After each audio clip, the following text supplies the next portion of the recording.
para que me sometiera a esas técnicas de entrenamiento.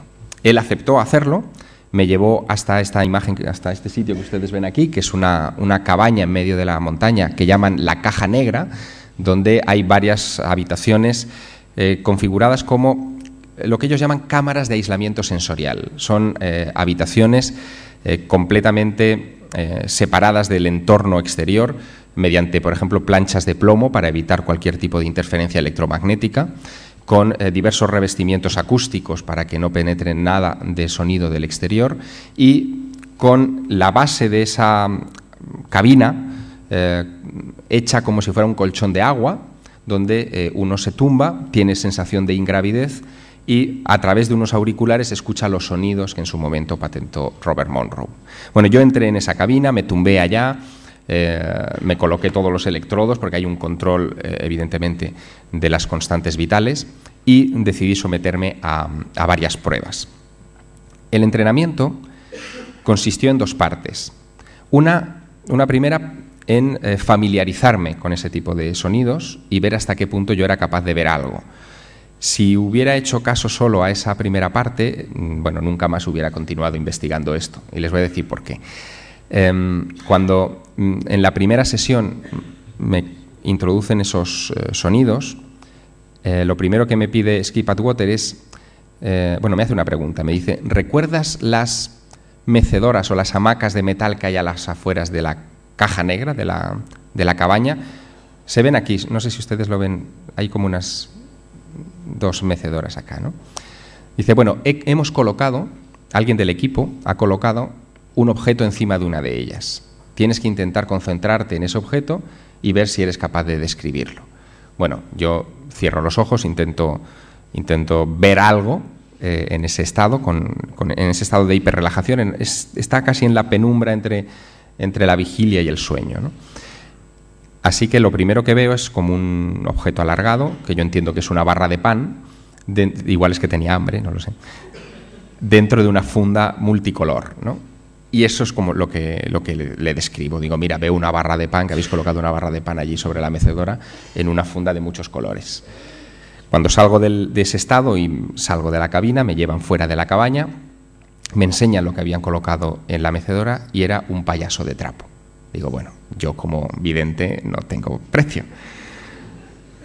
Digo, bueno, mejor lo dejamos aquí. Y me dice, no, espérate. Dice, si hubieras descrito, por ejemplo, una pelota, desde luego no continuaríamos porque no tienes ningún valor, ¿no? Dice, pero has descrito un objeto alargado en el fondo, o sea, una barra de pan en una funda multicolor. Esto era un muñeco de trapo con unos brazos y unas piernas muy largas hechas como de retazos de tela. Dice, en el fondo, lo que tú has descrito estaba bien descrito, pero has cometido un error, le has dado un nombre. Es decir, lo que no tenías que haber hecho es definir el objeto, sino simplemente describir la sensación que te ha producido.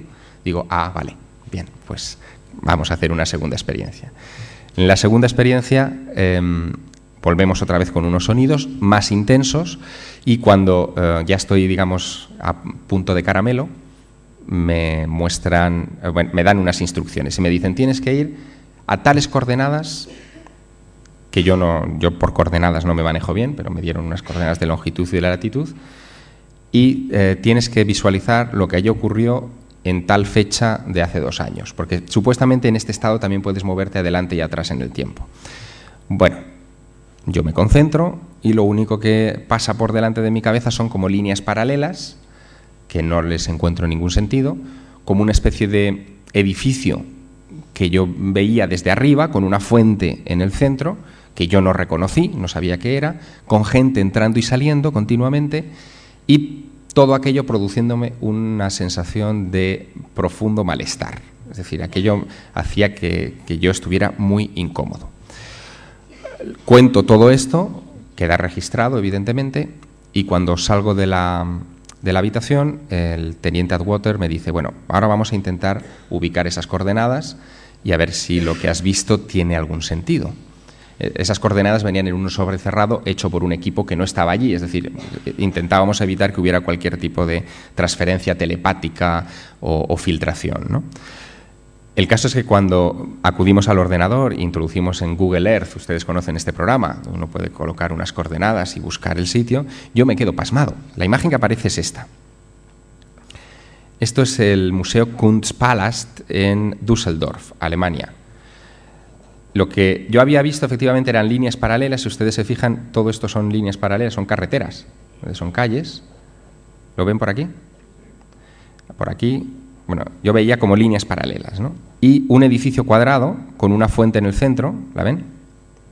Que se asemejaba mucho a la imagen que yo tenía, bueno, lo que había pasado por delante de mí, ¿no? Pero ¿qué explicaba que entrara gente y saliera y que yo me encontrara mal? Porque aquí aparentemente todo es muy tranquilo, muy pacífico. Bueno, la fecha que me habían dado correspondía a un día, a una jornada en la que este museo había sido alquilado por un fotógrafo norteamericano llamado Spencer Tunick. Tunick es el fotógrafo conocido internacionalmente por hacer esas fotos de desnudos masivos. Esta gente que desnuda a 2000 en el Paseo de Gracia de Barcelona y les hace una foto, ¿no?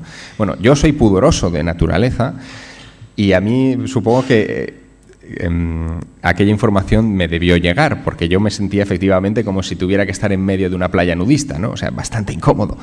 El hecho es que después de salir de aquella sesión y de repetir algunas pruebas en el día siguiente, yo sí llegué a la certeza de que efectivamente con un entrenamiento adecuado y con una guía adecuada se podían conseguir cosas. Si yo, que soy tipo piedra de Ica o monolito de la isla de Pascua, que no siento nada, era capaz de tener este tipo de vislumbres, entendía que gente con una predisposición natural sometida a entrenamientos guiados de esa naturaleza podrían efectivamente convertirse en buenos espías psíquicos. El caso es que yo me había introducido en esta experiencia, evidentemente a raíz de uno de mis personajes favoritos, que fue el primer espía psíquico de la historia, Sor María Jesús de Ágreda, una mujer que fue el eje de mi novela La Dama Azul y que entre 1620 y 1629, dicen los informes de la Inquisición de Logroño, del Tribunal del Santo Oficio de Logroño, estuvo 500 veces al menos en América sin haber abandonado nunca su convento en Ágreda, en la provincia de Soria. La historia de esta mujer es excepcional porque Sor María Jesús de Ágreda no solamente protagonizó esos 500 casos de bilocación, sino como en aquella experiencia puntual de Robert Monroe en la que le pellizcó el trasero a su amiga, esta mujer de alguna manera se materializó también en América. Es decir, no fue una mera proyección, sino que fue vista por los indios, fue convertido, ella sirvió como instrumento de conversión a aquellos indios al cristianismo, e incluso dicen las crónicas que les entregó algunos objetos, rosarios, y hablan las leyendas locales también de cálices a estos indígenas. Sea como fuere, Sor María Jesús de Ágreda protagonizó un caso que fue muy estudiado en aquella época, primero por su propia orden. Ella es concepcionista, es una monja concepcionista, fue una monja concepcionista franciscana, y los franciscanos abrieron un trabajo de encuesta, de investigación muy exhaustivo para tratar de determinar la realidad de aquellas experiencias. Pero en segundo lugar también por el Santo Oficio. Piensen ustedes que esta mujer vivía en Ágreda, en Soria, a las faldas, en los pies del Moncayo, una de las zonas y esto no lo he dicho yo muchas veces, pero una de las zonas donde hay más presencia de brujería en aquel tiempo. Es decir, es una zona de brujas. Y la monja de Ágreda era sospechosa, primero por ser mujer, que ya tiene mandanga la cosa, y segundo, por vivir en el Moncayo, era sospechosa de brujería. Sobrevivió o resistió o evitó ser condenada en los 2 interrogatorios que la Inquisición le hizo, en 1635 y en 1650. 2 interrogatorios muy complejos en los que la intencionalidad del tribunal que la interrogó era averiguar la técnica, si existía alguna, que le capacitaba para estar en 2 lugares a la vez. Ella nunca reveló la técnica, es más, antes de ser interrogada por primera vez en 1635, decidió quemar todas las notas que ella había tomado respecto a sus viajes a América, temiendo que pudieran tergiversarlas y utilizarlas como prueba contra ella, y se limitó a decir que tal vez, y como ella entendía la experiencia, un ángel tomaba su figura, se aparecía en América, convertía a los indios, hacía su trabajo, y después volvía y se lo contaba.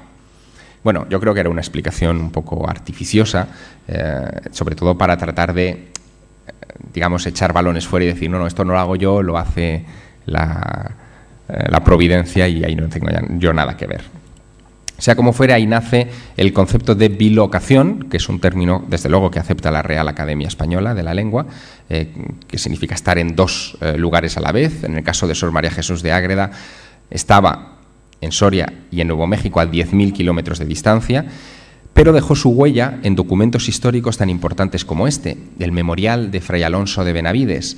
Fray Alonso de Benavides fue el fraile, el misionero, que es enviado a Nuevo México a convertir a los indios en el verano de 1629 y por primera y única vez en la historia de la conquista española de América se encuentra con que esos indios le piden el bautismo. Le reciben habiendo hecho unas cruces de madera toscas que habían atado con cuerdas y además balbucean algunas palabras en castellano.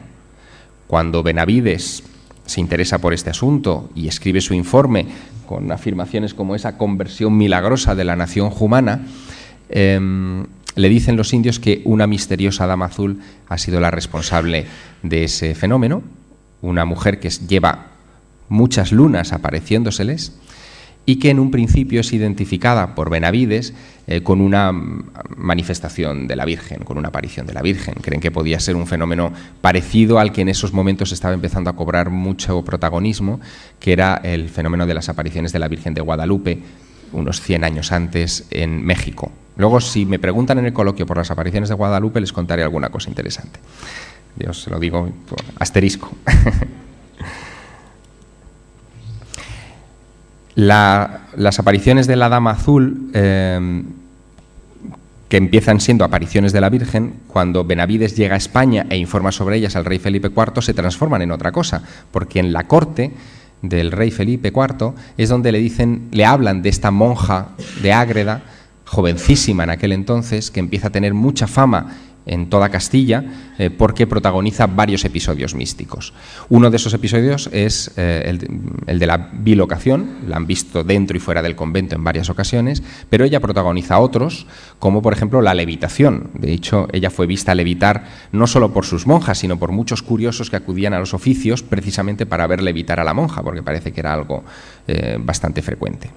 Cuando Benavides le pide a Sor María Jesús de Ágreda, porque acude a interrogarla, que le cuente si ella sabe algo de Nuevo México, y ella empieza a describirle con todo lujo de detalles cómo son esas tierras, cómo cazan los indios, cómo se organizan socialmente, cómo construyen sus casas, porque son indios sedentarios, cómo son las misiones, como esta de Isleta Pueblo, que los españoles han construido rápidamente a raíz de esas milagrosas conversiones. Benavides se queda de una pieza. Redacta ese informe que hemos visto antes para el rey Felipe IV, pero redacta un segundo informe para el Papa Urbano VIII, donde ya identifica a la Dama Azul con Sor María Jesús de Ágreda. Vamos a ver. Pero hay otras evidencias muy curiosas.